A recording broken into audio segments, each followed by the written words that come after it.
Good afternoon, I mean good evening. I'm really tired, guys. Sorry about that. Welcome back to the Blind Press YouTube channel.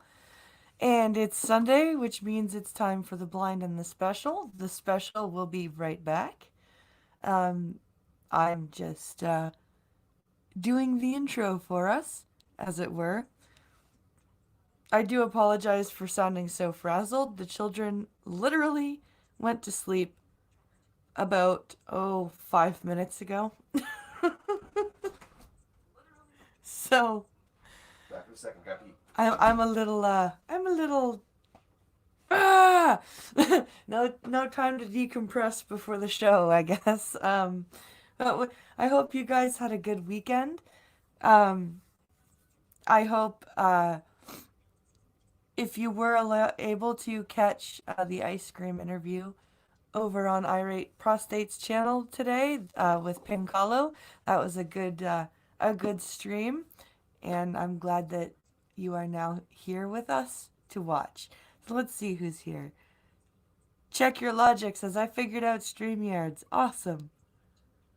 Let's see. Oh, I want to come over to your house, Fury Kitten. That sounds amazing. Um, Braised beef and mushrooms with hallets and seasoned veggies a with a what does it say here? Red currant pepper and uh, wine cream sauce. Ooh, that sounds really good. Well, guys, it is. I'm actually very happy today that I only had a slight headache. If you were watching Minions of the Zoo last night, you would know that I drank a bottle of wine. Um, I it took, what was it? I think 5 glasses, something like that. I had one glass during the Star Trek stream, and then the rest from like 10 Yeah, but you're weak. You couldn't finish to off the last half glass. it was a quarter glass. It was a half glass. No, that was not a half That was a glass. half glass. Your half glass. Okay. Someone tell him how. Can someone explain to me how an inch of wine in a glass that is the camera on? No, God, Oh no. I'm fuck! not wearing a God shirt and I'm damn not it! wearing any clothes, so. How can an inch in a bottom of a standard wine glass be half a glass of wine? Because you only pour 2 inches into a glass of wine. No, Yes. you pour the whole. No. You fill it to the top. Only drunk housewives drink You wine filled it. glasses. You were filling it to the top for Only me. drunk No, housewives. no. You were Only filling drunk it. housewives.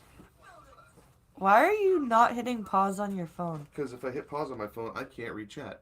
And I want you to scoot over. You wait. If you hit pause on your phone, you can't read chat. My phone shuts off because it's not active. So if I turn my volume down, then people can hear me. So hopefully everyone can hear my egregious voice now. Your egregious voice. My egregious voice. I don't know. Nobody likes my voice.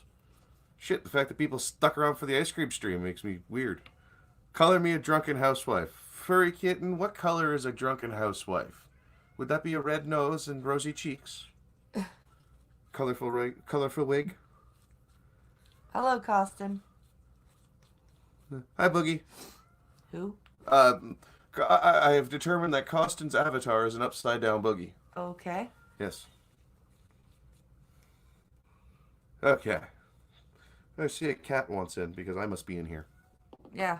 You want to go let him in before he rips that door apart some more? Not really, but okay. Why? He'll at least lay down and shut up and go to sleep. No, he won't. He'll try and jump on my desk. No, he won't. Okay. It's not like he does that every time he comes in here, but okay. Here, Ninja, I have made you a bed. Lay down, fat cat. Go ahead, lay down like a little puppy.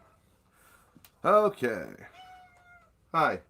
Did you get the ableism? You might be ableist if trend open. Oh, right. I got to open that window up too. Right. So continue talking. How was your week? Ugh. Ugh. Can Logan go back to daycare tomorrow? No.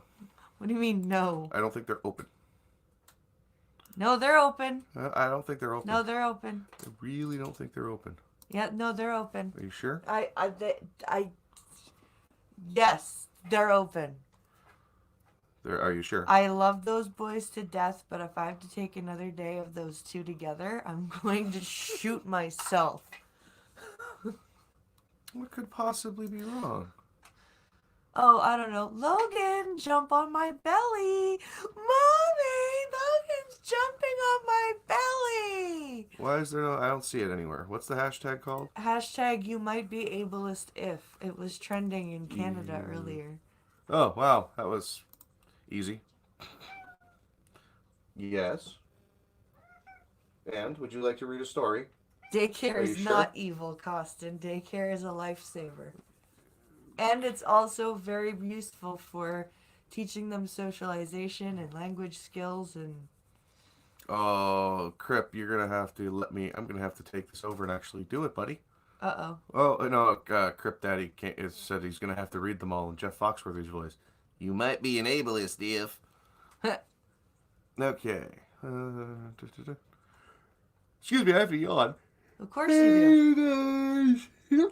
What? Ooh, okay, I'm safe. I am safe. What the hell did you do? Nothing. I am not doing anything incorrect. Why did it sound like you almost fell out of the chair? Ninja? You don't know what someone falling out of a chair sounds like then. Kids that I don't have to take care of are cute, says W.R. Costin. Oh, how sweet. Okay, let's get on to the news. Okay, open link in a new tab. And we'll move this over. Do we want to open with this? Or do we want to close with that? Let's close with it. Okay, because I can't get it. There we go. All the way over. So what's really annoying is Singing. I have to figure out a way. If I set the speaker output in StreamYards to multi-output, do you think if I share my screen that they'll be able to hear it? I don't know. Probably not. Because the only way I can think of to share audio is by using Chrome, and if I open everything in a new window for Chrome... We'll figure it out behind the scenes later. Okay. Because right now we need to talk about something that is very important. Disney characters say tourists inappropriately touched them. You mean the kids or the what tourists? Well, this is a picture of Walt Disney World. Well, the gates to Walt Disney World, which are like the 7th gates of hell. Ho ho. Ho! Let's see. That's how you have to do it. You have to let it drawl. Ho! Try it. Ho! That sounds more like the Pillsbury Doughboy. No, that's ho! There's a difference. See? Even Ninja got it. It sounds like it would if the Pillsbury Doughboy laughed. He doesn't. He goes, hoo-hoo! Anyway. Jesus. Walt Disney World employees who portray Mickey Mouse, Minnie Mouse, and Donald Duck each filed... Okay. I'm trying not... I'm going to be making bad Disney jokes, so... But I also can't remember the name of half the people anymore. Anyway, each filed police reports this month claiming they were inappropriately touched by tourists. You're wearing a suit that's like 6 inches thick. But okay. The woman inside the Mickey Mouse costume went to the hospital with a neck injury caused by a grandmother patting the character's head. Well, the head... What? Well, the head weighs like 20 pounds. It's this big bulbous thing that sits over... My half-brother did it. But would a pat on the head like that really... Yeah. It'll throw you off. You're not supposed to touch the characters, really. But, the woman inside the Mickey Mouse costume went to the hospital with neck injuries caused by a grandmother patting the character's head while the employees wearing the Minnie Mouse and Donald Duck costume were groped by... were groped by tourists, according to Orange County Sheriff's Office reports. Groped by how? What? They grabbed him by the feathers. So what? Why does this? The way this is written makes it sound like the grandma was like the distraction. Show me on Go Elsa where back. Goofy touched you. Go pat Mickey's head. The rest of us will go after Minnie and Donald. The incident come after a 51-year-old man was arrested in November after an employee portraying a Disney princess told investigators he groped her breasts while getting a photo taken. Okay, the princesses... Duh. Yeah, well...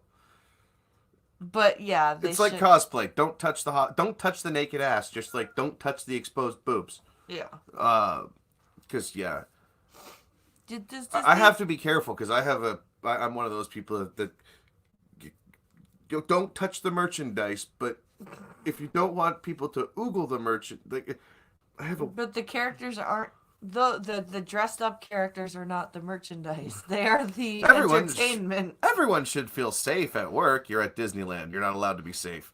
Yeah.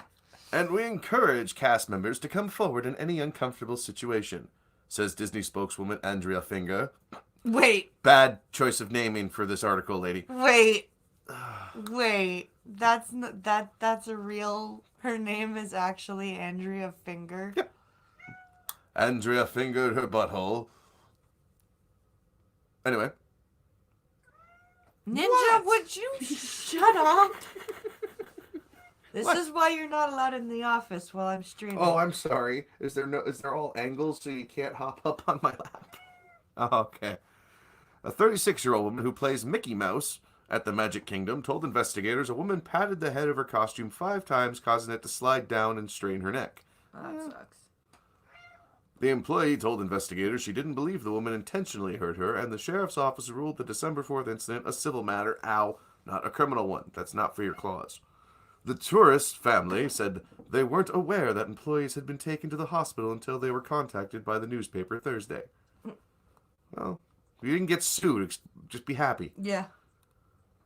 Boone Shear told the Sentinel her mother-in-law patted Mickey to prove her nearly 2-year-old nervous grandson that he shouldn't be scared of a giant rodent. Well, you should, especially if it's an ROUS. Hello, Gunfox. Gun Fox. There's a Streamlabs. Use it. Ah!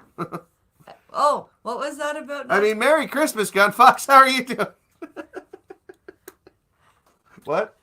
So what was that about Ninja not jumping up on things? That was my foot hitting the desk. Oh.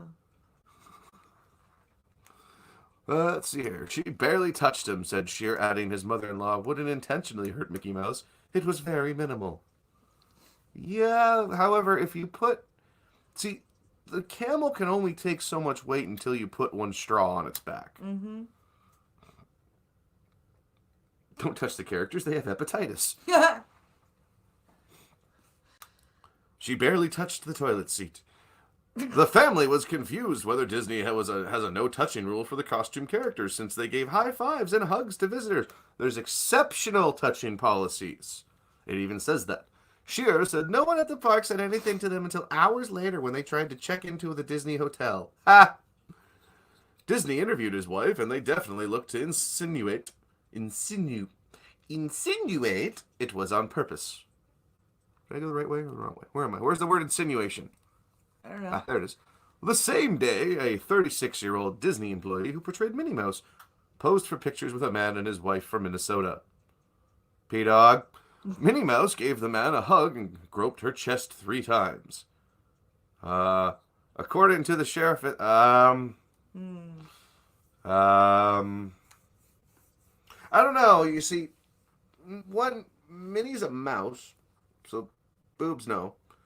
2, unless the chick is Was she playing a Disney princess though? Or No, was she this is a playing- Minnie Mouse actress. And I don't know if you've ever seen what the mouse characters look like. They're not, unless they're really cheap costumes now. Oh, if you need any more news, check Discord. No, do not touch anyone at Disease Aids. She alerted her supervisor and identified photographs of Gary Obermoyo, a 61-year-old from Brewster. She decided against pressing charges. In her phone interview, only time the name was raised by Disney employees during his trip, he also had an inappropriate interaction with a cast member. So the guy was probably a drunk. Yeah. Disney declined to elaborate, and Mueller said he did not know that the alleged incident involved. Disney took some action to ban the man, who is a Disney Vacation Club member, from the theme parks. As a result, he was trespassed from all of Walt Disney property to exclude the Saratoga Springs Resort. Wait, trespassed from? Yeah. What? That's not how you use that word. I know, but it's the Associated Press. What do you expect? You don't trespass someone. The someone trespasses.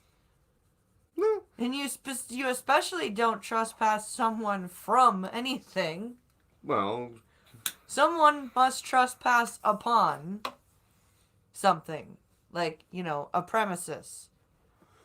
well, they did technically.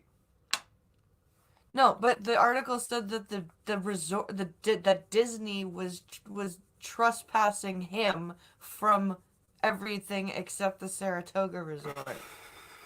That's not how that word works. Well, on December 3rd, deputies received a call about a guest mistreating a costumed character at an Animal Kingdom restaurant. A woman in her 60s asked if she could kiss Donald Duck. Was she drunk? Was she ugly? Well, no, the problem is none of these people they're failing to mention whether or not these people are drunk, because that's usually how this happens. Donald Duck agreed, but the situation escalated as the 18-year-old employee playing the character said the woman began touching and grabbing the character's arms, chest, belly, and face. That sounds like she was drunk.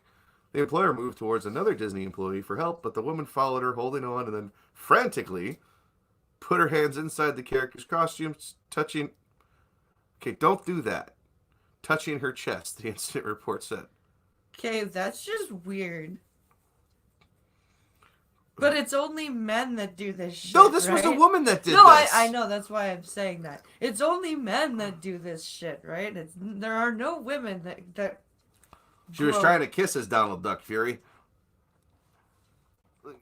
Donald Duck agreed.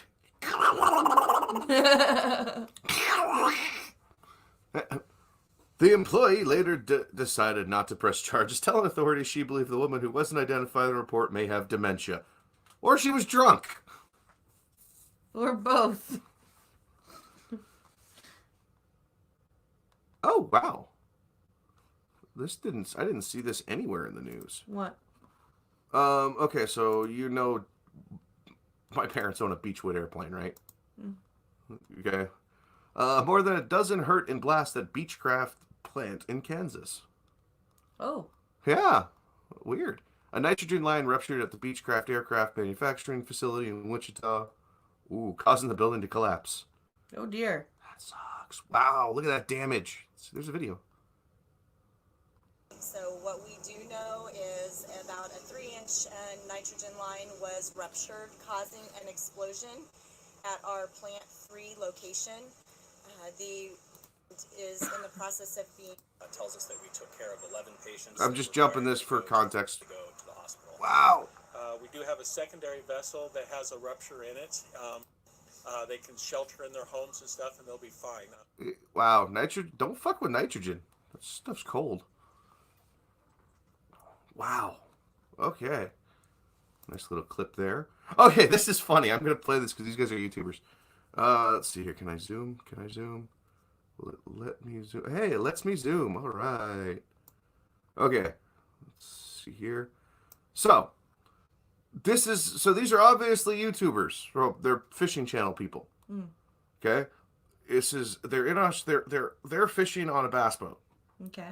Actually, it's pretty much a modern version of our boat. Okay. Like modern day version of your grandpa's boat. Gotcha. Okay? Like beautiful setup. They've got 2 cameras. The Twitter thread, I gotta find the Twitter thread. It was killing me because everyone's like, it's fake. This is fake. Look, they jumped off. Look, you'll see. People are stupid. Play.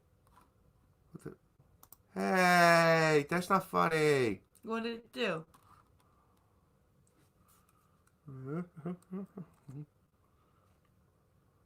Reload. Come on. Play it. There we it go. goes.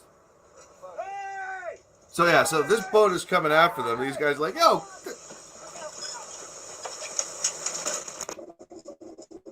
Like, that's terrifying.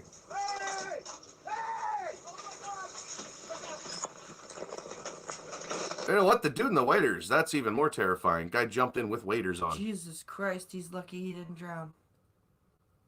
But yeah, let's see that again. So this is a Twitter video? No, it's this is on the news article, but this is their actual footage.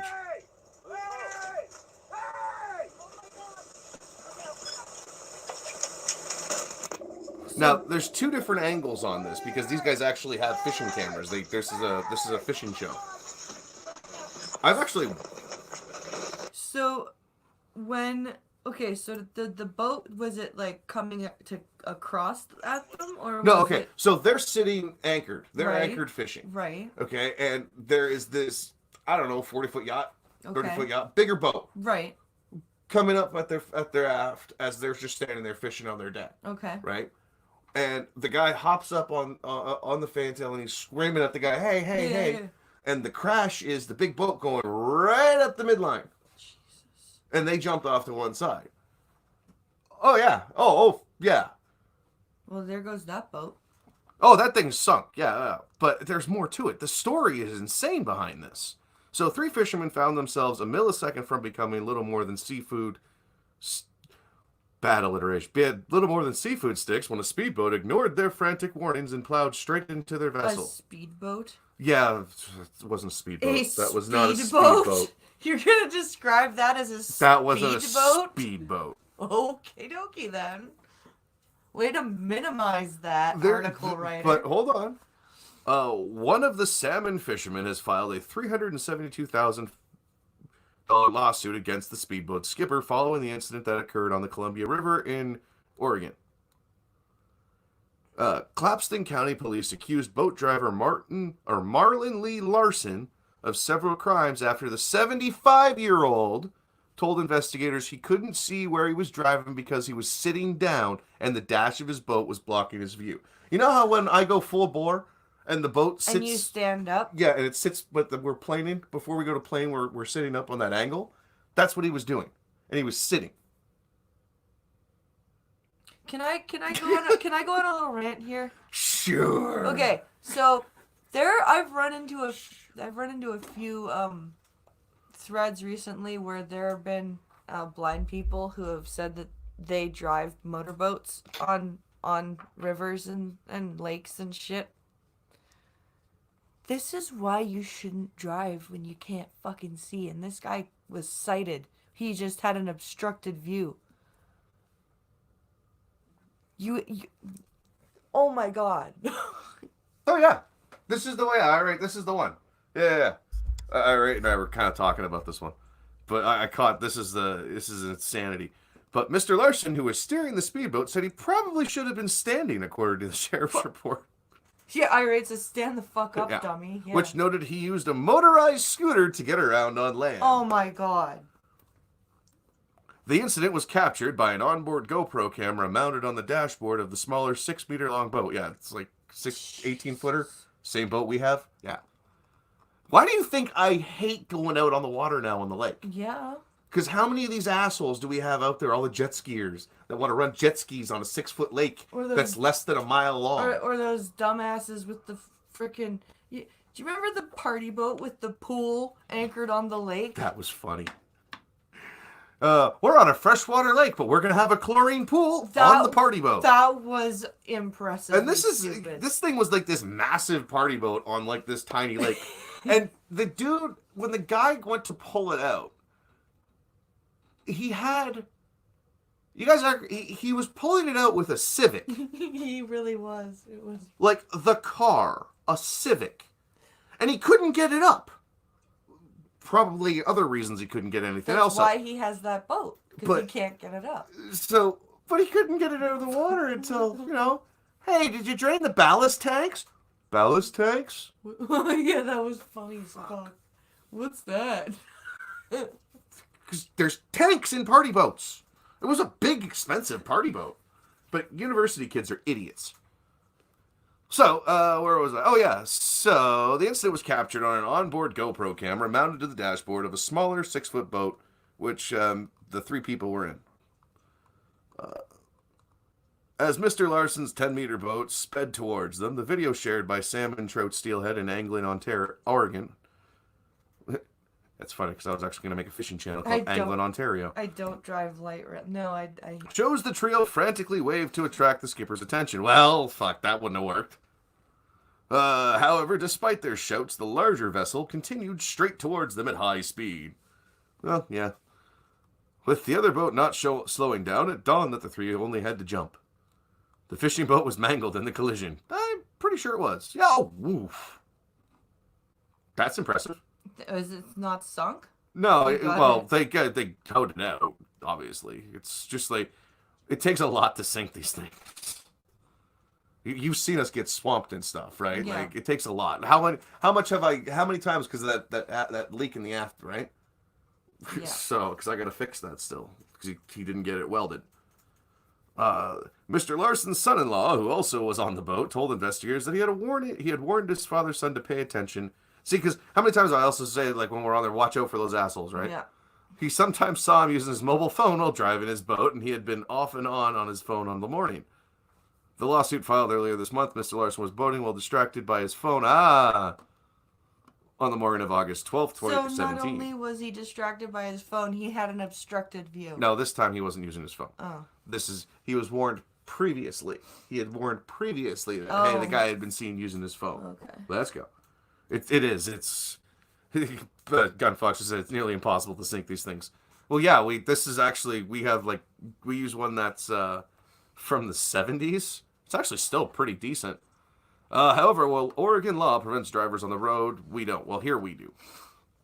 A police report says drugs and alcohol did not appear to be a factor. Mr. Larson told the Oregonian the accusation that he was using his phone at the time of the crash was fake news. Really? Yeah, he said fake news. He pleaded not guilty to charges of reckless endangerment and assault and said the lawsuit was unnecessary because no one was seriously hurt. Yeah, because they jumped in time, you moron. Police investigators said that Mr. Mace and the others on board would have been likely seriously injured or killed had they not jumped in the water. Mr. Mace has claimed he now suffers from vision problems, headaches, and injuries to his ankle, leg, and arm from the crash. I bet you it was like we have, where it's a shallow section. Yeah. He probably landed on a stump or something. Probably. Because when you jump, and when you're in that situation, you don't really care. You just jump. Mr. Mace has claimed he now suffers. I did that already. His lawyer said he also is dealing with psychological trauma and hasn't been on a boat since the crash. No shit. I know that feeling. Mr. McMahon and Mr. Durham have claimed they also suffered injuries, including hypothermia and cuts. Yeah? Now, there was a weird one, so I'm going to go with no on what happened to the guy. Oh, this is actually an old story. Holy shit. Which one? This boat story is actually from 2018. Huh. Interesting. I didn't catch that. Yeah, right? You catch that? But it's still an interesting story to watch. I hate Twitter because it recycles shit like that. Okay. Robots, California schools, or an opinion? Let's get the California crap out of the way. I know which one this is. Okay. California public schools can't suspend students for disobeying teachers, new law says. Now, this was stupid because I knew I was in a shitty California high school. No, this is elementary school, from what I read. I also went to a shitty California middle school. I think it's specifically saying 1st to 5th graders. Glad I didn't use the footage. Yeah, right. I didn't even notice it was that old. Well, because everyone was treating it like it was brand new. But hey, I wonder if there had been an update. That would explain why I hadn't seen anybody else covering it. New laws taking effect in 2020 will impact schools across California. Starting next school year, it will be illegal for public schools in the state to suspend students in first through fifth grade for willfully defying teachers or administrators. Thank you, Mr. Garrison. So when they get to grade 6 and they've had no discipline whatsoever, it'll be nice and easy for everybody. But wait, there's more. Then, from 2021 to 2025, it will be temporarily extended to kids in grades 6 through 8. There's the answer to your question. And then what? Supporters say suspensions for willful defiance are disproportionately used against students of Bing. Oh my god. Another new law, a mandatory change to school start times. The law is set to be phased in over the next 3 years. High schools can start no earlier than 8:30. Really? And no sooner than 8 a.m. for middle schoolers. What about early access programs and early education programs? Okay, but here, that's normal. No, it's not that. This is... When does school start in California? Holy shit. Depends on the school. Mine was 8:15 was first period. Okay, that makes sense. But, I mean, like, the law that's stating it must start no later than 8:30. Well, okay. No earlier than 8:30. Oh, no earlier. And no sooner than 8 a.m. for middle schoolers. Which it was like 8:20 for first bell at middle school. Yeah. So it wasn't that bad. And there were early classes you could go to that were like 7:30. See, we never like had zero period. We never had like educational stuff before school, but It there was didn't have to be. extracurricular It's both stuff. of that. So I'm curious if that's going to affect this or not. Because I wonder, is that like the official start time, or is that when they're allowed to access campus? Weird. What a weird system they're turning the world into down there. Let's see here. The controversial measure could be costly. State legislative analysts have said some schools may end up spending millions to accommodate the adjustment. Yeah. Limiting and banning smartphone use is at the center of another law affecting schools in 2020. I thought they tried that and it failed. School boards will have the power to ban devices with the exception of emergencies or other special situations such as medical reasons. Supporters say smartphone use is linked to lower student performance and interferes with the educational mission of schools. Well, not really wrong-ish. Gunfox says here they start at 7 a.m., but that's because they have chores and farm and school. Yeah. Well, you live in Amish country. Oh, Kentucky. Now, so yeah, like, yeah, I'm not going to play that video because it's cron for the New York Times. Let's see if we can get away with this one this time. I doubt it. Men are dismissing Little Women. What a surprise. How about they're dismissing it because the new remake is terrible? The rejection of the latest screen adaptation of the beloved novel echoes a long-held sentiment toward women-centered narratives. I'm sorry, Xena was women-centered. Women-scented? Okay, she was scented, but very womanly. You just said woman-scented instead of woman-centered. I'm sorry, I would like to smell Xena in her leather.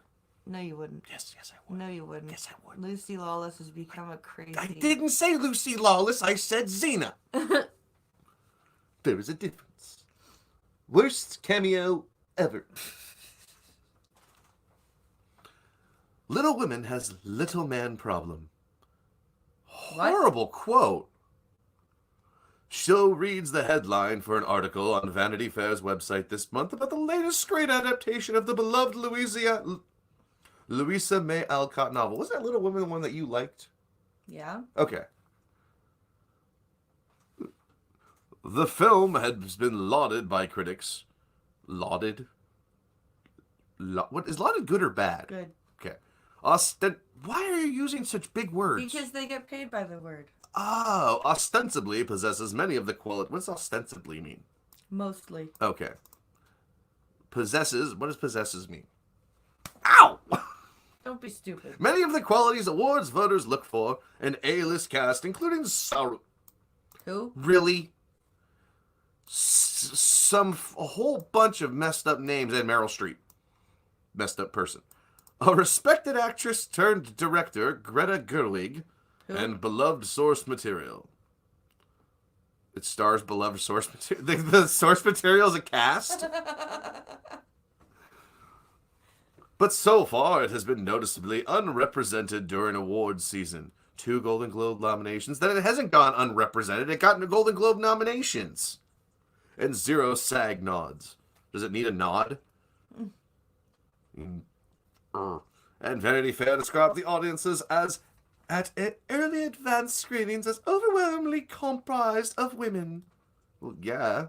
One of its producers, Amy Pascal, told the magazine she believes many male voters had avoided it because an unconscious bias. No, because it's a chick book. There's nothing men can gain from watching Little Women. There is much to gain from reading the original Little Women. Men, no. Yes. No. Yes. No. Yes. No. Yep. No. Fury Kitten said it best. Do women respect Lord of the Flies, Fight Club, or Ocean's 11, or do they try and change them?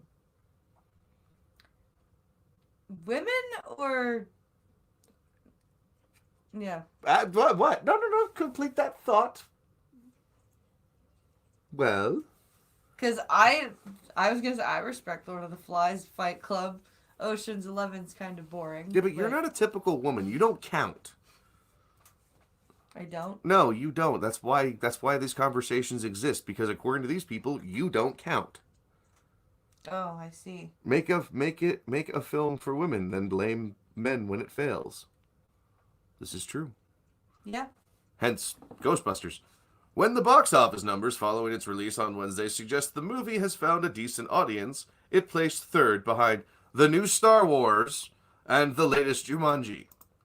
You're going up against Star Wars and The Rock for Little Women. Then it's doing pretty well. It could come in second to either of those and they'd still complain.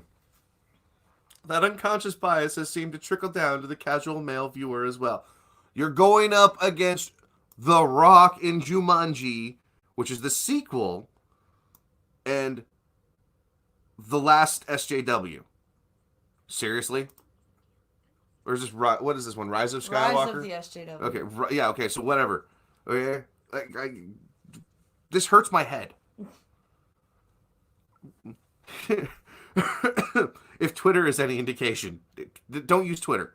The New York Times critic Janet Maslin recently tweeted her surprise at the active hostility about... What? Apathy equals active hostility now? No, get this. Okay, I'm rubbing my head, people. I'm sorry. This hurt. This really is giving me a migraine. I thought the next 2 stories were gonna hurt, but wow, this hurts. Whew. Active hostility about Little Women from men I know, love, and respect. So her dad doesn't like Little Women. And probably her brother. She also described the movie's problem with men as very real. Someone tweeted in response, "It's not a problem, we just don't care." What? Wait, Little Women has a problem with men? Apparently so. What problem with men does Little Women have? Hey, Memes, how's it going, buddy? I hope you can see how crazy we're going right now, because this one's going to hurt even more. In 2019, this attitude seems like history repeating itself. When Miss Alcott's book was first published in 1868, it was an instant success. It was favorably reviewed by many of the top magazines and has never gone out of print. Okay. 1868. How many books were in print in 1868 in America? But that made it an outlier. At that time, American women's novels were not most... this is going to hurt. At that time, American women's novels were not most critics' idea of serious writing. I'm not fucking kidding. That is the exact way that line is written. That's correct. Was not most critics' idea? Okay. Maybe I'm reading it wrong. Well, their female British counterparts, Jane Austen and Fanny Burney, for example, were considered giants on the literary landscape. In the United States, a different spirit ruled. How many books did Jane Austen have written by 1868? Didn't Jane Austen only write 2 books? Emma and Jane Eyre? No, I thought there were more. Still, I just wait until you get to a few of mine for tomorrow. Your brain will jump out of your head. Yes, I'm sure it will. Gunfox just said your brain will fry. Yeah, no, I grabbed a couple in my Twitter DMs, but... Oh. The predominantly white and male guardianship of the literary and intellectual high ground tended to view the essential American story as a solo confrontation with the wilderness, not a love triangle or intimate domestic saga. What? Come on, out with it. There was intimate domestic saga and love triangles in Little Women, and there was also Speak lessons into the microphone. and... Oh my god. Keep talking. No, I can't. Yes, keep going. I can't. I need you to fill the dead air. Well, I can't. My brain is dripping down my fucking spinal cord. I can't do it. Why do you think I just had to do that? Why don't you have some of yours? Yours is right there. You crazy lady. All right. Round 2. The predominantly white and male guardianship of the literary and intellectual high ground tended to view the essential American story as a solo confrontation with the wilderness. It's a Jack London novel? Not a love triangle or intimate domestic saga. 19th century men of letters saw the matter of American experience as inherently male. Uh-huh. The literary critic Nina Baum wrote in her 1981 essay, Melodramas of Beset Manhood, it was a complete negation of women's points of view, not just an artistic dismissal. That doesn't mean American women's fiction wasn't popular like Little Women. Harriet Beecher Stowe's Uncle Tom's Cabin could barely keep up with demand. After its 1852 publication. Sheesh, their grammar is as bad as mine. I don't write for a living. Yeah, no shit, this is hard to read. And I'm a horrible reader. like there are so many American freaking female writers from like Twitter is safer because I got banned. Keep going. like you've Harper Lee, you morons. But that widespread appeal was used to slight the genre out of hand and further relegate it to the status of mere entertainment. As Miss Bayham noted, Nathaniel Hawthorne, for one, complained in 1855 about the damned mob of scribbling women, Yes, because it was the 1850s. whose inexplicably popular work he feared would hurt his own book sales. I'm sorry. How did you know that? How do you know that? How could you possibly know that? Because feminists are psychic. Oh, psychoic? Is that a word? You know what I'm picturing? Somebody needs to make a meme of... Beams, No, this is on just- you. Someone needs to make a meme of Peter Griffin, but of Peter Griffin when he thought he was a chick after going to that chick that but then underneath, in quotes, there needs to be that line from the Peter is Psychic episode where he says, I'm either going to fly or ruin that family's picnic. Psychic. Hey, you ruined our picnic. Psychic.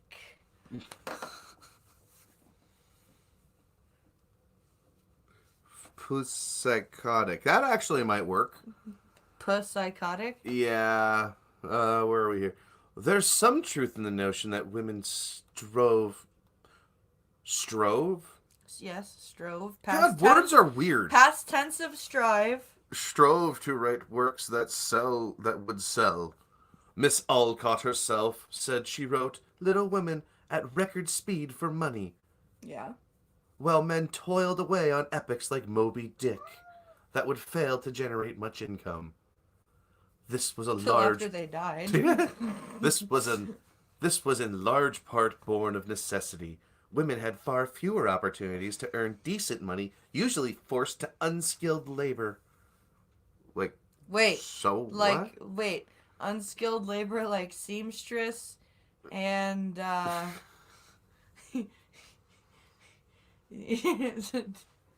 Who wouldn't write a book for money? In some ways, we live in a different, more progressive era where recent on-screen stories by and about women have been highly regarded. The Emmy-winning Fleabag, the crowd-pleasing Hustlers, which outdid expectations at the box office and could lead Jennifer Lopez to her first Oscar nomination. No, it won't. Portrait of a Lady on Fire, about a romance between two women in the 18th century France. Yeah, like that didn't happen everywhere in 18th century France. yeah. Which was nominated for the Palme d'Or, the highest prize at Cannes this year. It's not as if men have shunned these women-led stories. It may be that on the surface, Little Women doesn't seem as fresh and progressive. Are you done? No. It's clogged. But in an era where when sequels and remakes clog the film landscape, many of them male-centered, it's hardly an expectation. Or perhaps the movie's marketing undersold just how inventive Miss Gerwig's adaptation, which takes many interesting creative liberties, such as ditching the linear narrative, is. The bucolic imagery in the trailer underlines the cozy, even slightly sappy aspects of Miss Alcott's book. Oh no. The March sisters, with their flowing locks and billowing gowns, looking as though they just stepped out of a John Singer Sargent painting, knitting around a fire. Lots of dialogue centered around whom the young women will marry. In England, the second half of the book was called Good Wives. Some may feel the story is solely about getting a husband. Then they didn't fucking read it. This is like one of your favorite books, isn't it? Yes. Like, where would you put it on the level of favorite books? Because you have this. We have this upstairs somewhere. Except volume 1 is missing still. No, I found volume 1. It's the one that's missing the spine. It's still in order. I will just take it and get it rebound. Eventually. No, Little Women was a book that I grew up reading.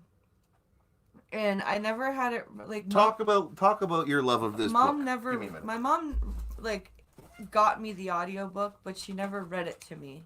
So she said it was a book she wanted me to read by myself and get my own opinion of. And I absolutely loved Little Women. I really identified with Jo, the second oldest sister. And it was really just, it was a book that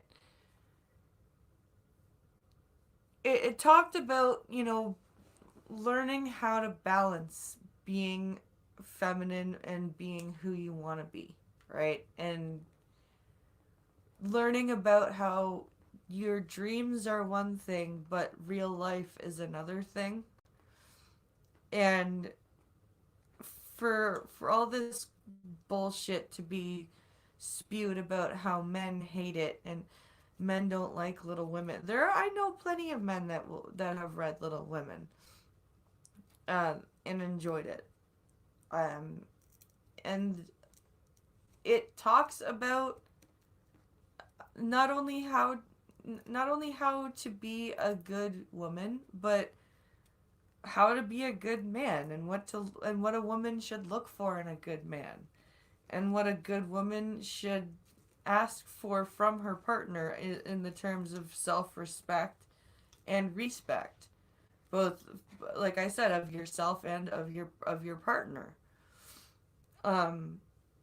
It's not like she may have just written it for money, but she ended up accidentally writing a very a very good book and with a lot of good messages.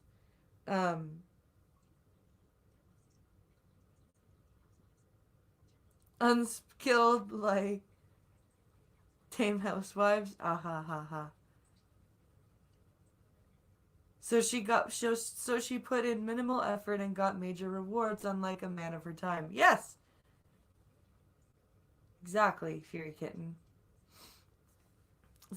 So when I hear stuff like this about Little Women, and when I hear about how the director is taking creative liberties, and I'm like, oh boy.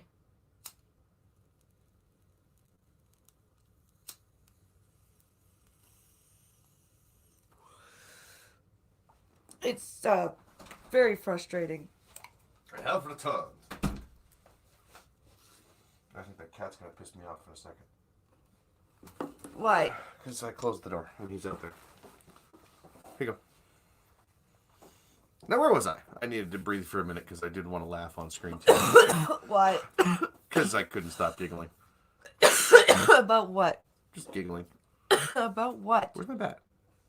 Oh, it's right here. Put away, huh? Sorry. All right, where am I?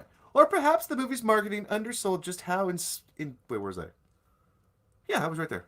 Underlies a cozy, yeah, Alcott's book, yada yada yada. But the book has always been about more than this. In the character of Jo March, played in this iteration by Miss Ronan, Who? Miss Alcott created the actress. I know. Miss Alcott created a rebellious, tomboyish heroine eager for adventure. Yeah. Okay. I didn't read the book. You're the person who loves this book, so we're going to use your interpretation of the book, dear. Unskilled, tame housewives. That's right. Let's see here. I can't get over my disappointment in not being a boy, Jo declares in chapter 1. Yeah. And it's worse than ever now, for I'm dying to go and fight with Papa. And I can only stay home and knit. Like a pokey old woman. Yeah. That's how I used to be. That's how I still am. So, like, you should see the look on my face when Pinkalo goes, sorry, honey, but you're a housewife. And I go, You are, sorry. That's just the way it goes. From afar, Little Women may look like a standard 19th century romance, but Jo is ready to subvert conventions from the start. Okay, we're almost done. Don't worry, if you're bored, we're almost done. Where am I at? From the start. I missed it. There it is. Miss Gerwig's film inhibits this spirit through, as in the book, the March sisters are intellectually curious, avid readers, and artistically inclined, eagerly performing Jo's melodramatic plays.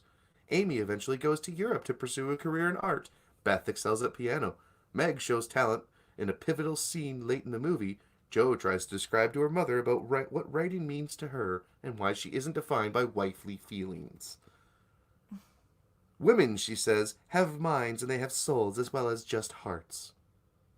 Oh, as well as just hearts. oh, great. So Jo has to now become a frickin' preachy bitch? There's a reason to believe this new Little Women has appeal beyond a predominantly feminine audience. Several male film critics have given enthusiastic reviews, and on Wednesday, Miss Maitland tweeted her belief that male opposition has receded now and that the movie is out. Am I gonna have to review this piece of shit? Men are loving it, she wrote, even ones who said they wouldn't go. Okay, there's a link. Am I gonna have to review this piece of There's shit? a link. Where's the link? Oh, it's a Twitter link. I'm gonna have to review this piece of shit. From Janet Maitland. I think the tide has turned on this. Audience response is overwhelmingly positive to the point where 5-day box office estimates be bought out or something early today may be low. Positive reviews from major male critics equals big difference, and men are loving it, even the ones who said they wouldn't go.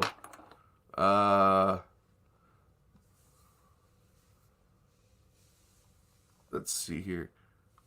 That's probably a chick, because that looks like a lesbian avatar. I wanted to see it today. It's 93% audience score on Rotten Tomatoes for Little Women. Good lord. Okay. Is this the same version that they said in production was going to be a response to Trump's I'm willing Misogyny? to bet. I am willing to bet. Probably. I am more than willing to bet. Yet this concern even existed to begin with is disheartening. If many men haven't wanted to give it a chance because they don't think it's meant for them, we still have a way to go in considering all kinds of narratives about women to be deserving of thoughtful attention. We can turn to a much canonized American male writer, David Foster Wallace, for a vivid phrase not far off from Joe's cry to her mother. Why do you have to use a dude then? Why can't you find a... Why can't you find something... Is what it is to be a expletive human being. Fiction writing is what it is to be a fucking human being. That's what Little Women is, a plea for women to be seen as human beings. No, it is not. What's this link go to now? I like when I find links. Links are fun. A conversation with David Foster Wallace. So again, and that's from 1993, from the Review of Contemporary Fiction. Let's see. If it's a comprehensive diagnosis, not an apology, U.S. viewers... It's talking about TV. I'm not even getting into that, but yeah. That is not what Little Women is about. Do you people want me to review the new Little Women? No, God, no. Because that means I have to watch it. And I ain't doing that shit for free. You don't have to watch it.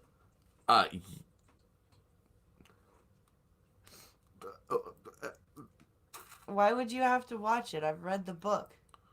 Tonight I went with my mom, grandma, husband, and best guy friend, and the loudest gasp came from a guy. Everybody loved it. Huh? Huh? It's the random reply. But yeah, of course, anybody that asks gets muted, so it doesn't help. Alright, let's go on to some craziness. That was the end of the article, by the way. Written by women for women. Seamus Darby. Now, Californians are people too. No, they're not. No, they're not. Unless they escape California, they're not people. Does anybody remember that? So you remember that hitchhiking robot that got that kind of made it all around the world until it hit America? No. You don't remember the hitchhiking robot? No. Okay, so there was a robot, and it went everywhere. It literally went everywhere. People like took it, drove it around, all this, until it got to like Detroit or something like that, and then it got ripped apart like in 5 seconds. They're doing it again. As the decade comes to a close, the Star looks back on some of the most captivating stories. During the summer of 2014, a child-sized talking robot thumbed its way from Halifax to Victoria. Let's see here. The Canadian-made Hitchbot attracted international media attention, its star rising from the backseat with a delightful companion for long stretches of the road. United strangers from coast to coast in common heart were in gold. It interrupted a wedding speech in British Columbia to tell the guests, "I like to make friends." And once said it enjoyed Game of Thrones because everyone dies and none of them robots. The following summer, after trips through the Netherlands and journeys, its twin embarked on another adventure, a road trip across the land of the free and home of the brave. But it never made it. The Hitchbot came to an untimely end in August 2015 when it was found, broken and beheaded on the streets of Philadelphia. That's right, Philly. Oh. Its death made headlines around the world and provoked an outpouring of sadness and unexpected for the non-sentient being. Not much has been heard about the pioneer of robot-human interaction since then, but turns out that the human of the decade's most famous unsolved robot murder has been reincarnated and is finding new audience in the World Theater. It's touring around France. Says director of the new play Killing Robots in a phone interview from Paris. Few people who see the play have heard of Hitchbot, she said, and are amazed that the robot actually was able to make it across Canada. Well, it's Canada. It's probably gotten to one guy driving across town. Blanchett said she wanted to do a play about artificial intelligence with a human element and had read about Hitchbot's adventures in the international empathy, its dismemberment. I'm trying to read this without giggling because it's so fucking stupid. She eventually visited its creators, Canadian communications researcher Frank Zeller, and David Harris Smith and conducted her own investigation into its demise. They sent her a new model earlier this year with a few tweaks. Hitchbox 2.0 can turn its head and has a blinking heart and wings. Why? It was never assigned a gender. Was born in Port Credit in the summer of 2014 when Zeller and Smith set out to create a robot that would interact with the public and encourage reflection upon the relationship between humans and machines. Its mission was to answer simple questions. Can robots trust humans? No! No. With a beer cooler bucket for its torso, a cake saver head, and pool noodles for limbs, Hitchbot was outfitted with a microphone and a GPS device.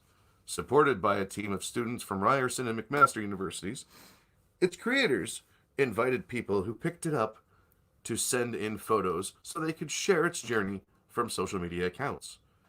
Hitchbot couldn't move except to raise its right arm and thumb, permanently frozen in the international symbol for hitching a ride, and depended on the kindness of strangers to carry it around. Through speech recognition technology, it picked up keywords and phrases from humans that answered with materials supplied by creators or gleaned from internet discussion threads.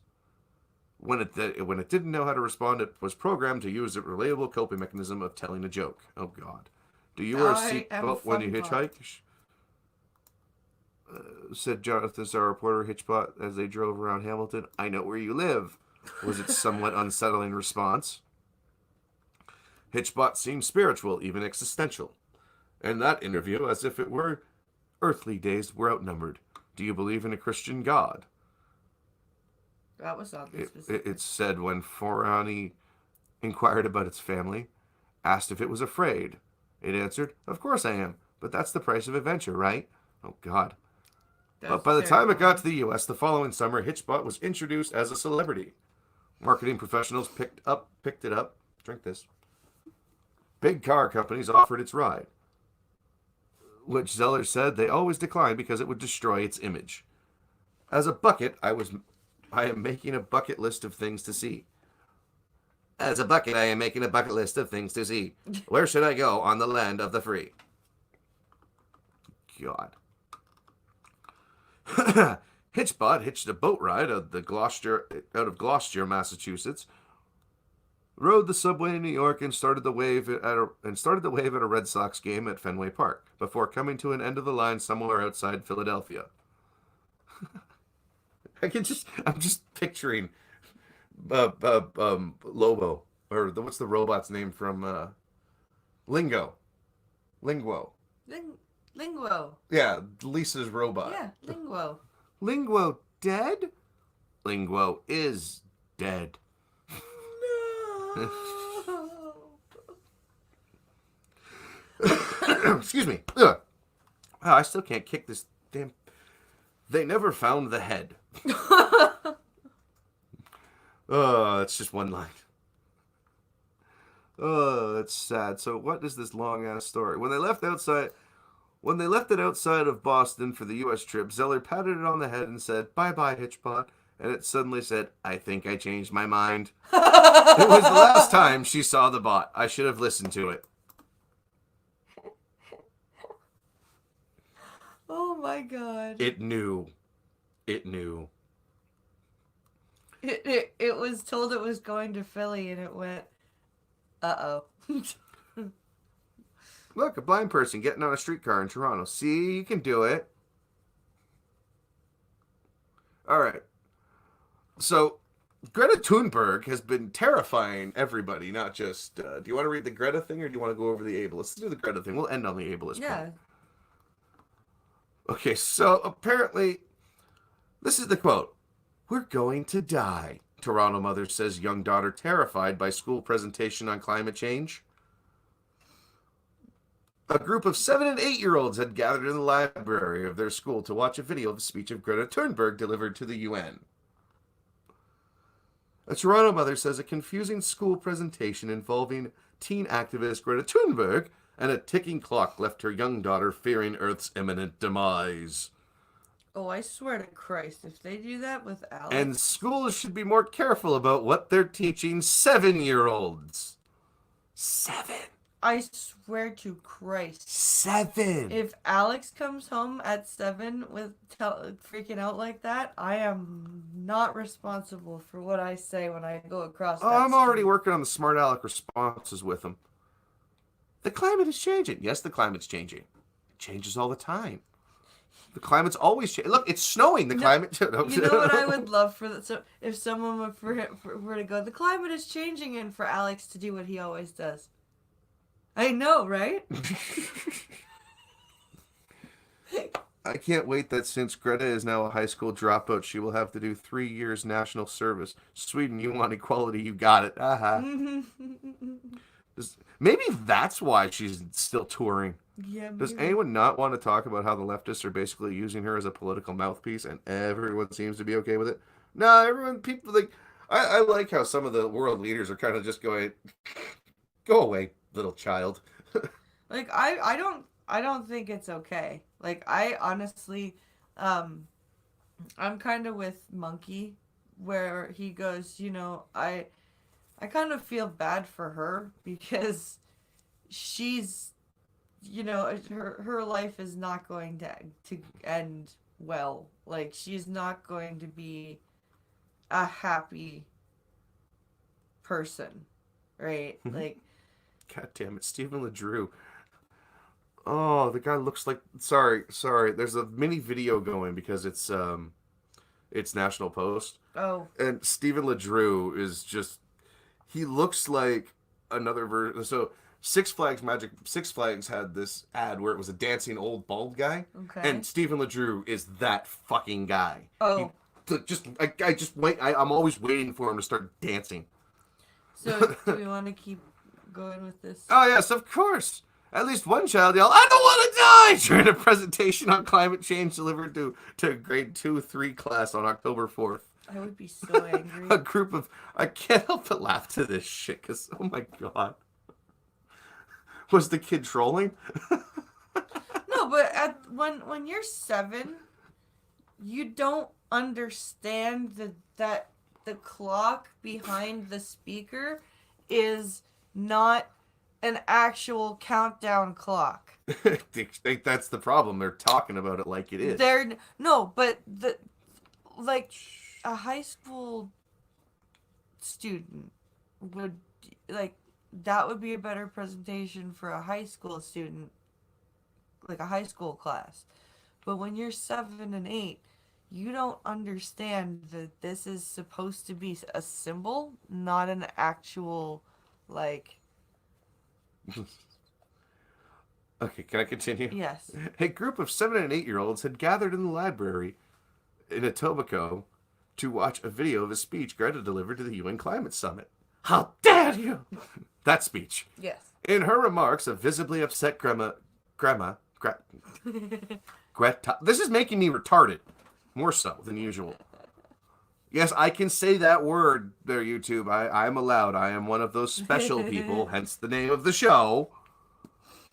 In her remarks, a visibly upset Greta accuses world leaders of failing future generations, ignoring climate change, and stealing our childhood. How dare you! Oh, here we go. People are suffering. People are dying. Entire ecosystems are collapsing. We are in the beginning of a mass extinction, and all you can talk about is money and fairy tales of eternal economic growth. How dare you! There we go. After Greta's 5-minute speech, a large carbon clock was displayed on the projector screen, counting down from 8 years. 8 minutes...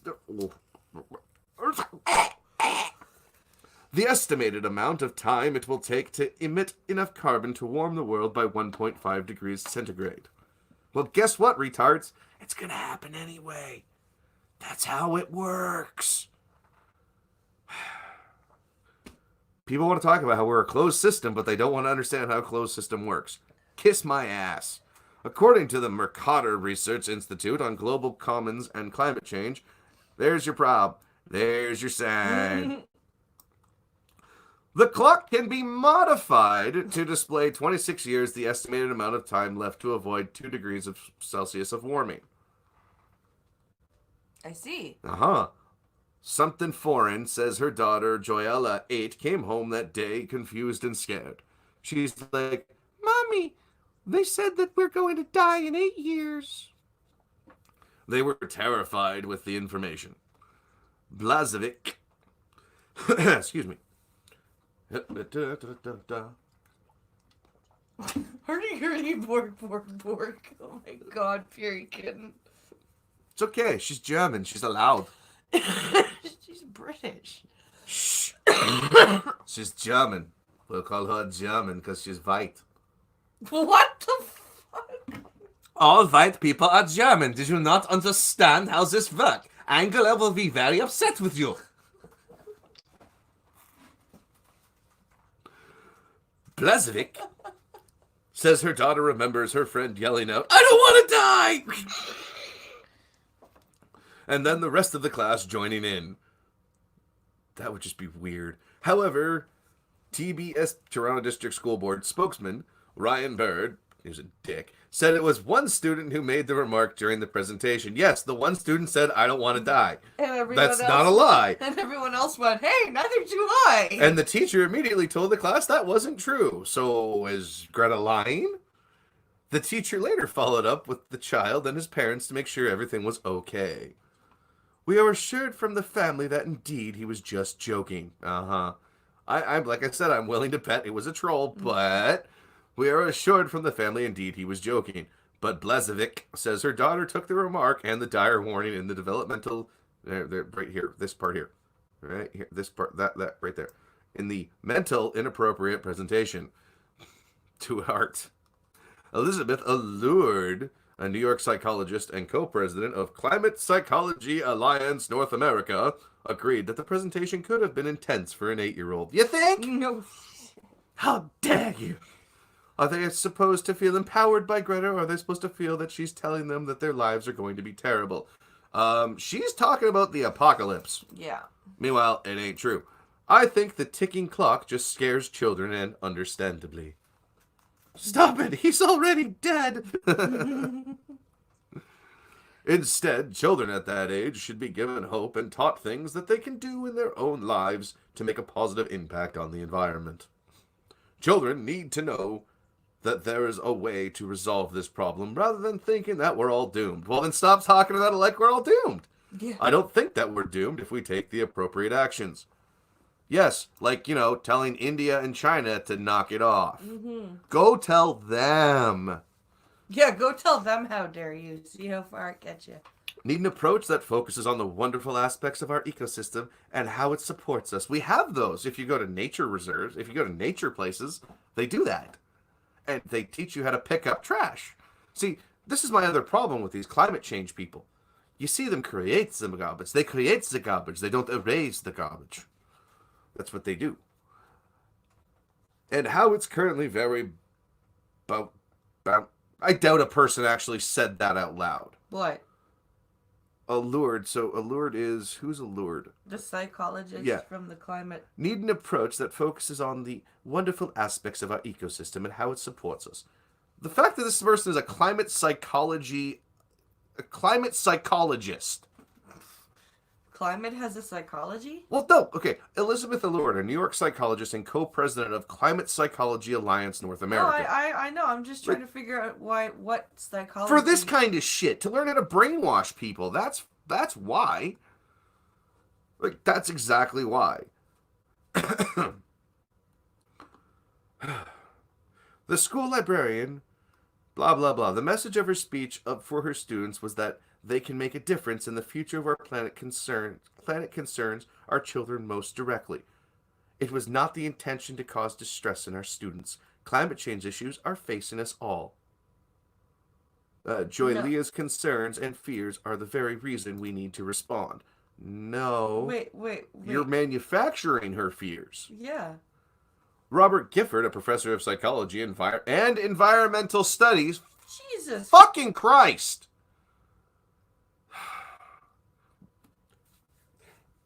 No, there's no brainwashing in climate change, is there? None whatsoever. I wonder how many more of these environmental studies people are also psychologists. This is, wow. This is impressive. But for the average 8-year-old, it was probably inappropriate. No shit, really? We know at all ages, actually, not just children, very extreme presentations can cause a reaction against the message. A good message for children is to counteract the idea that it's hopeless. It's not just children who are at risk of becoming anxious over the perceived threat of climate change. A growing number... Oh my god. This is going to hurt. Are you ready? Uh-huh. A growing number of psychologists are reporting cases of what's been dubbed eco-anxiety, eco-paralysis, or environmental grief. I'm done. Oh, Moving on. We're almost done. We're Nope, almost there. nope, I'm done. We're almost there. This is impressive. We depend on the expertise of our teachers and staff to be able to talk with students in an age-appropriate way. I think there is a fine balance. All the psychologists are loving this, as is introducing neurotic behavior for future cash cows. No shit. Yep. I understand they're going to be teaching about climate change, Blazovic said, adding she had previously discussed the topic with her daughter. But they have to have some kind of guidelines and some kind of limit to what they're going to show 7-year-olds. Yeah. I thought we had that. Well, then again, there's Bill Nye, so what else are we going to do, right? Mm-hmm. Next one. All right, we got one more, and then we're going to hit the hashtag, and then we're going to duck out, I because thought that was the last one before the hashtag. you're reducing your cart. You want to read this one tomorrow? Oh, no, that's right. Do you want to read this one tonight, or do you want to do Yeah, this one let's tomorrow? do this one tonight. It's funny. Are you sure? Yeah. Okay. You're reducing your carbon footprint all wrong.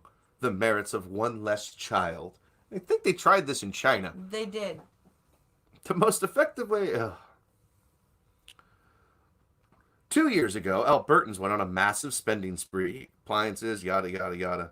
More than 10 million items were sold at the encouragement of the government. Contributing to the push was Energy Efficiency Alberta's direct install program. You know, a green initiative. Mm-hmm. Which used revenue from the province's carbon tax to pay contractors to enter people's homes and switch out their incandescent light bulbs with LEDs. Yeah, we have that here, actually, too. Canadians were told by governments to do their part for the environment by recycling plastics, shopping with reusable bags, and buying energy-efficient appliances. If you've really committed to reducing your carbon footprint, you might have switched to electric or hybrid vehicle. No, I'm good. Slap some solar panels on your roof and give up your daily ration on bacon. Never! That's all great, but the most effective ways to address climate change you won't find on any government websites. That's because they're unpalatable at best and existentially frightening at worst. I told you I read this earlier. I've read some of it too. Social credit must be rebelled against at all costs. I am placing a bet on the turn into the worthless meat bag. Hello, puppy. Pet owner Daniel Allen cleans up after his puppy. Take, for example, dogs. They're awful for the planet. What? In their 2009 book, Time to Eat the Dog, The Real Guide to Substantial Living, Professors Brenda and Robert Vale conclude that a dog's annual environmental footprint is comparable to that of an SUV. That's because dogs eat meat, lots of meat, and animal production is carbon intensive. I need a steak after this. Yeah. I'm going to have, I think that beef will be thawed by now. I'm going to have some Angus. In 2017 study, yes, it's going to be 12 o'clock at night, and I'm going to eat a pound of beef because I'm starving and I want cow. A 2017 study, Environmental Impacts of Food Consumption by Dogs and Cats, finds that through their diet, dogs and cats are responsible for about a quarter of the environmental impacts from animal production in the U.S. Oh, fuck. And thus a quarter of the greenhouse gas emissions from animal production. Unlike the Vales, the study's author, Gregory S. Oken, doesn't advocate for curtailing dog and cat ownership, but he says it should be a factor when considering the amount of energy consumed by a population and its carbon footprint. Since Drunkle can't do this anymore, should it though? He can still do it on the Ghost Poo, or on the AAA. As calculated, U.S. dogs and cats consume as much dietary energy as the equivalent of 62 million Americans. Bullshit. What? Which the is approximately 1/5 of the U.S. population. 24,000 pigs a week. That's all I have to say to that. But beyond greenhouse gases, dogs and cats have another negative effect on the environment. All that kibble. After it is ingested, it has to go somewhere, and usually it goes into a plastic bag inside another plastic bag inside a landfill. No, our cat litter goes into a big paper bag and gets put in the compost bin and taken to the compost landfill. Yeah. Let's see here. According to Oken, the average dog produces 30% as much feces as its human companions. Does it though? With 163 million dogs and cats in the U.S., that's a lot of poop. Is it though? If all of the feces from U.S. dogs and cats, not including kitty litter in bags, were disposed as garbage, their feces would be equivalent of a total garbage produced by 6.63 million Americans, or approximately the population of Massachusetts. Yes, if. However, it is not. There are states that do. We were just talking about this on my blind moms group on WhatsApp about compost and stuff, because one of the moms was gifted a Keurig. And a whole bunch of people from different states were saying, "Oh, get the compostable ones, K-cups." But the lady who got the Keurig is in a state that still doesn't do composting. So she was asking what everybody else does. So I was explaining about how much compost we actually do up here. So that's Did you a also big explain if. to her that if she takes the compostable K-cups and puts them into a compost bin, they'll compost? Does she garden? No, she doesn't. Well, then you blind people are wasting your time. I told her to get a reusable K-cup pod. Oh, that'll be fun. That'll be I envy the husband. Here, honey, let me come home and clean up the 5 pounds of coffee all over the counter. It's funny because it's true. So Oken suggests getting a vegetarian. What? Yes, because a vegetarian animal is not going to produce as much fecal matter. So Oken suggests getting a vegetarian pet, like a rodent or a small bird instead. A rodent? Yeah. Aren't most rodents omnivorous at best? And, Rabbits. No, and- they're saying get a rabbit, get a chinchilla. You know, animals that eat massive amounts of vegetables that take up more land than, yeah. Oh, people don't understand farming. But if you're not ready to trade in your dog for a rabbit, told you, consider foregoing children. Too late. It's the most significant impact you as an individual can... What is up with this? Okay, pause for a second. What is up with this cicada cap thing?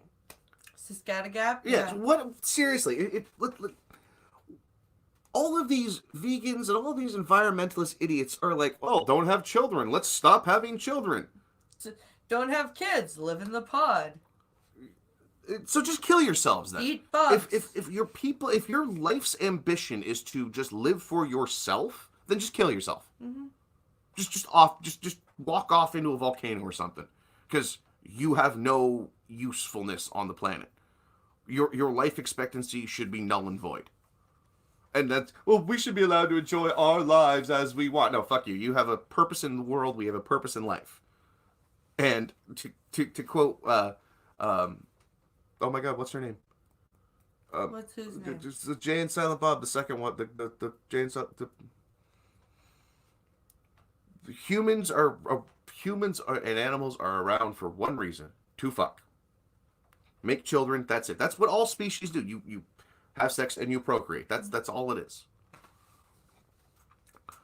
These people that are like, I'm not gonna have children. Well, For the environment. then go away. You want to off yourself? Okay. Here's the funny part. That's the other one. That's actually one that's been going on, especially with this article. Like, if you look at it, I'm not going to have children. One, because I don't want to have children, and two, it's better for the environment. Okay, then just off yourself, because you take up the equivalent carbon of 2 children. So take that equation out, and hey, everything that you use that uses carbon, that produces carbon, as you people seem to be obsessed with the creation of carbon. You do this. So off yourselves. There. Problem solved. Thanos snap yourselves. Done. Half the population. Gone. No major issue. That'll solve so much. What is that? Maybe 20 million people in the U.S.? Yeah. Okay. Done. Hey, there's a huge problem. There's a big problem solved for climate change. Now, plain nice, says memes. I'm perfectly fine with this. It's just... It hurts my brain. Because these people are like, release the pigs. What happens to a pig in 5 minutes as soon as it's out in the wild? It becomes a feral pig, and they... Oh, man. They eat people. Yep. Fuck, they're the size of a Volkswagen Bug. If you don't... You want to see how big these pigs get? They get big. And these Wild hogs are a problem. Like these idiots in the city have no idea. They think of a pig. They think of fat sow rolling around in the slop. Not this big, beefy, muscular, destructive machine that are in droves of 100 to 300 fucking pigs. Like, oh my god. And they look at that video. Why do you need such a weapon? For that shit! And they think pigs, they think freaking cows. I'm serious. They don't think of pigs as animals that That's eat my other meat. question. What happens when the cows get released? But I actually am kind of curious what happens if a cow becomes feral. Well, if a bull becomes feral, You better shoot it in the head, but yeah. you better have a gun or you're But- done. So back to this trollop. But if you're not ready to trade in your dog in Canada, every baby represents a lifetime of clothes and toys imported overseas, airplane trips, and steak dinners. What? Do people think that... What? I'm gonna read that again. Very slowly and clearly. Every baby represents a lifetime of clothes and toys imported overseas, airplane trips, and steak dinners. What? Huh? I ain't wasting money on steak for Alex and Logan at a restaurant. They'll take 2 bites and go, I'm full. That child, quotes, that quote child also doesn't produce any carbon-intensive children or grandchildren. That is if the... What? You hurt my brain, people. Okay, can we be done now? Nope. We're not done. We're almost there. I gotta make sure you go full retard. Also, an article published in yada yada climate blah blah blah. That's the equivalent of 684 teenagers. Oh wait, what's this? Finds that one fewer child can reduce a person's emissions by 58.6 tons of CO2 equivalent each year. That's the equivalent of 684 teenagers recycling for the rest of their lives. Compare that to a plant-based diet which saves just 0.8 ton of CO2 equivalent each. So did you just say that? Did you just mathematically prove that a plant-based diet is Destructive? not? They're not Even counting worse. the agricultural damage that does. This is who the fuck eats steak on the regular? Too damn. Exactly. I've got 4 T-bone steaks out of that 100 pounds of beef I got. Everything else is like chuck and big roasts and stuff. Yeah. Like, it's like, holy fuck. You people don't get it. So say you've replaced every light bulb in your house. You gave up your dog and decided not to have children. At least you have a warm comfort of television, right? Think again. Data centers, the massive warehouses that store computer servers, account for about 0.3% of the world's CO2 emissions, and emissions of the entire information and communications technology sector.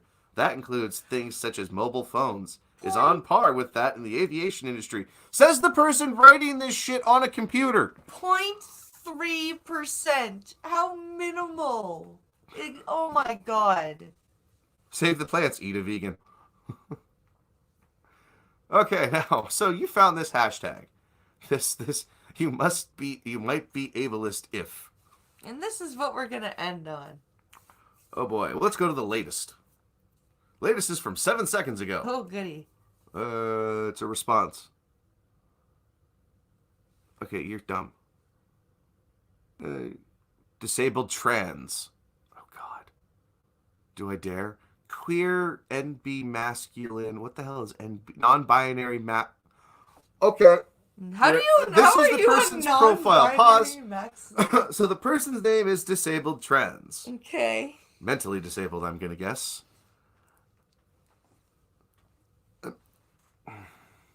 Queer, non-binary, masculine, late deaf, TBI, VEDS, and fibro. So I know fibromyalgia. I don't know what VEDS is, and TBI. Traumatic brain injury. Okay. So you got hit on the head. I knit or spin daily. Makeup makes me smile. Recently housed. Amazon Lincoln profile. They, them, he if tired. What? What does that mean? I'm tired. I feel like Faithless said it best. Do these people get points based on how many labels they can cram into their bios? I wonder. Let's see from this person. You might be ableist if. You might be ableist if. There we go. That'll work. Oh, I'm gonna get a cramp from that voice. You might be ableist if you believe murdering a disabled person is murdering out of love. I can't believe this even needs to be said. So disturbing. what? And it's a response to Karina Knoll. A man shot his wife with Alzheimer's, then killed himself. I wanted to understand their story. Turns out it was one of love. Yeah. I'm actually going to kick that one over to you. Okay. Because this one actually looks like an interesting story. It's from the Times. How old is it though? From, like, today. Okay. Oh, gay paywall. See? Boo. Boo. Okay. Back to what I was reading. All right, where are we here? The Mapabelith F. You think someone's spotty job record is their fault. You think anyone can just go mop floors, work a factory or call center? Yes. You don't know what multitasking is, but insist everyone be able to do it. You think sensory issues can be overcome with exposure? And you have pronouns in the bio. SEHI. What the? 2020 belongs to trans-inclusive lesbians, is the person's name. SEHIRHIRS.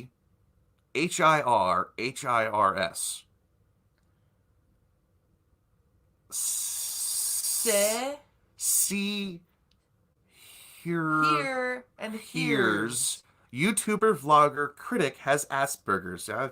No shit. And then Patreon and Cash App. Views are my own. Has that child ever had to watch and deal with the love of their life turning into a human vegetable in front of their eyes? Probably not. That's the problem. How can you be a queer non-binary? That is a very good question. How are you a masculine non-binary?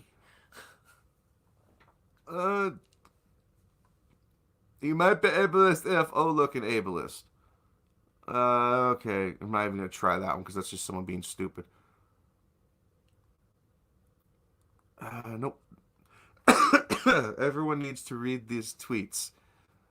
You might be ableist if you accept that a woman is disabled but not a man, a cis person but not a gender-conforming or queer person, someone with a basic education but not someone with a college degree, an older person but not a younger person, a white person but not a POC. What the? That's that same person that's that same thing we were just talking about, the 2020 belongs people. Adult autistic. You might be ableist if you place 2 garbage cans by the accessible lift your building was required to install at street level that goes down to your basement.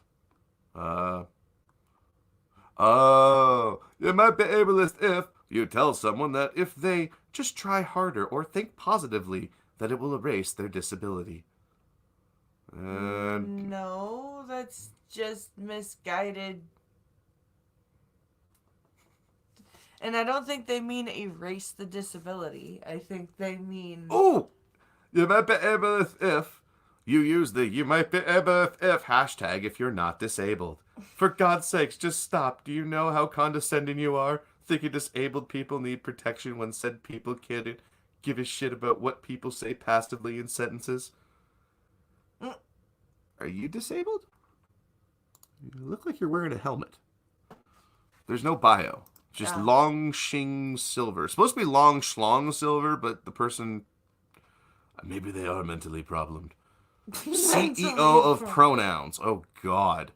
I think that might be a troll. 23-year-old queer nerd, non-binary, panoramic, asexual, ADHD. No, that's a real one. If you might be ableist if you write an article like this. Yeah, I want to read that article now. You might be ableist if you do a visual scan of someone to determine if they're actually disabled. I know this isn't trending anymore, but you might be ableist if you think that the mobility device disability is the problem and not the fact that society treats disabled people like garbage. It does? No, sometimes the mobility device can be the problem. Sorry, but it's true. You might be ableist if you are a hearing person who thinks that being deaf or hard of hearing, HOH, is something that needs to be fixed or cured. And you have sapic, aromantic, deaf, hard of hearing, Lokian, nerd for Snow White stuff, tweets to... Yeah, but... Oh, there it is. Nope. Sorry, I have a doctor's appointment. You might be ableist if you get mad when someone who didn't ask for your advice tells you it won't work for them. If you give unsolicited medical advice to disabled folks, if you tell someone to just lose weight, We have an anime avatar, occasionally funny, usually in pain, embarrassingly homesick, 21, they, them, no minors unless I've hugged you in person at some point in our lives. That's creepy. Ew. Oh, there's our friend, the trans-inclusive lesbian. You might be able if you don't care if someone with auditory processing issues isn't comfortable in your noisy as heck space because you think that much din gives the place an energy. So leave. Disabled Dems. Oh boy. Like disabled Democrats. You might be ableist if you don't bother to make sure poll workers know how to set up and use the accessible voting machines. Crip the vote. Oh fuck, there's the other one. Mm-hmm. One last one. We need a funny one.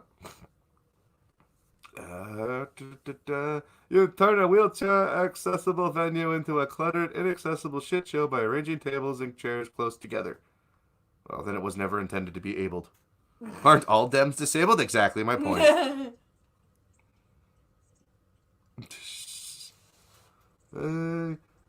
You make people race to and line up at a microphone to ask questions for your town hall. They said, looking pointedly at far too many Democrats and senators. You make people race to line up at... So What? This is the disabled Dems. You Okay. make people race to and line up at a microphone to ask a question at your town hall. Okay. That's what makes you ableist, is if you have a lineup to ask questions. Oh, okay. Sure.